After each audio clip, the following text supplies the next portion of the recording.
Hey there, so here's my router table. It's a fairly compact size because I need to store it on a shelf.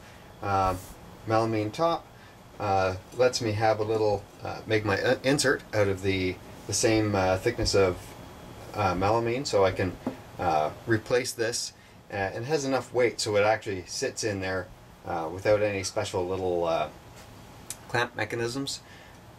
Let's see, I've got my router lift that I built underneath.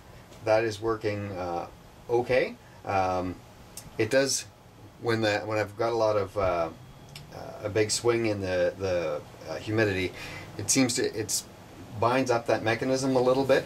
It's adjustable, so I can adjust it and make it work nice again. But it does require a little bit more maintenance than something you'd have out of metal, or if you had a shop that had fairly consistent humidity. Now I have two drawers here.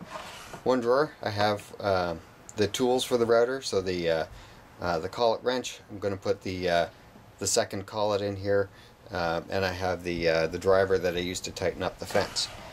The other drawer is for my frequently used bits. So as I use bits, I'll keep them in here as my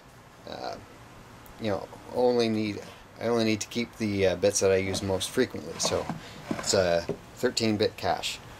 So here's the router lift in the router table. I had the other video on this. So I just use this little screwdriver here to move it up and down. I still have plans to power that at some point with a little electric screwdriver or something, but yeah, I'll get to that another time. But overall, it's working pretty well.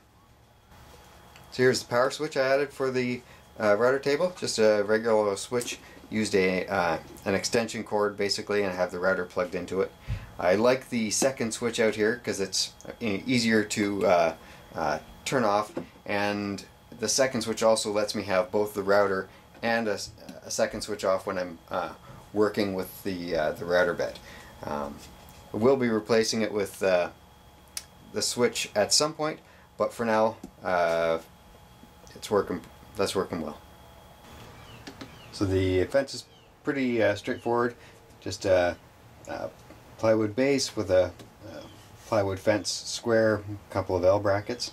I have bolts going down through these two channels with a little T propel nut in there, so I can move this about and just tighten it down. I was going to put a fancy knob on there or something, but the driver is working really quite well.